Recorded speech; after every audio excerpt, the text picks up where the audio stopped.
Hello, magandang hapon mga batter. Magta-tiles na naman tayo ng isang lamisita. Ayan.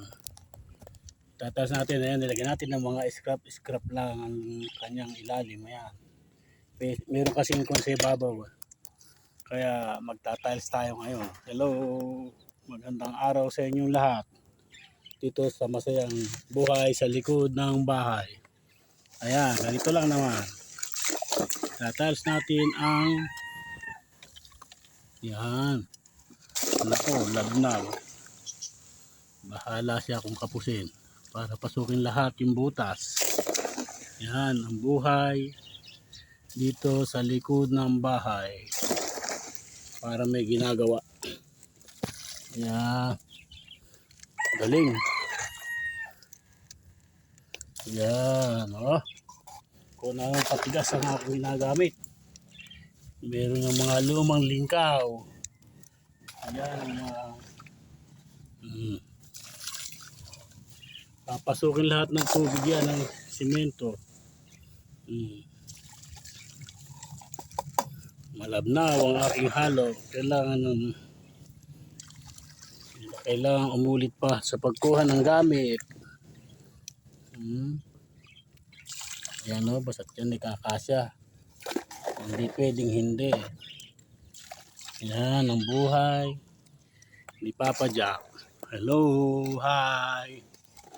Kita niyo na pati butas ng balahibo. Okay.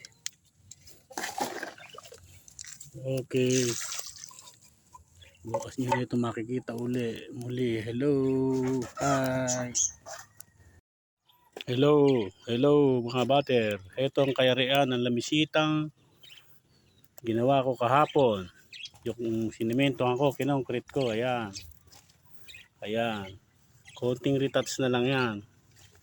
Yan ngayon ang kayarian ng ginawa ko kahapon. Ayan. Kasi pag alang ginagawa, nag-iisip ako ng pwedeng gawin. Ayan o. Kaya dalawa na silang i-retouch ko. Ayan yung isa. Ayan. Ayan. Yung coffee table kong ginamit ko ngayon ng maga. Ito yung kahapong ginawa ko. Ayan. Yung tawagin nila ay crazy cut ng tiles. Yung mga scrap. Yan lang naman. Ang buhay ni Papa Jack sa masayang buhay sa likod ng bahay. Yan lang ang ginawa ko kahapon at saka kaninang maga. Yan ang kayarian ng kinongkrete ko kahapon. Kaya no, cute naman siya. Ilalagay ko rin sa kuwang. Konting retouch na lang yan para medyo kuminis pa ng bagya. Okay lang oh. Ganda naman. Ito yung isa. Kaya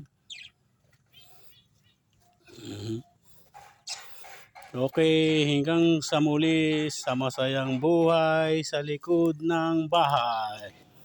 Paki-like, share, and subscribe. Hello, thank you sa mga nanonood.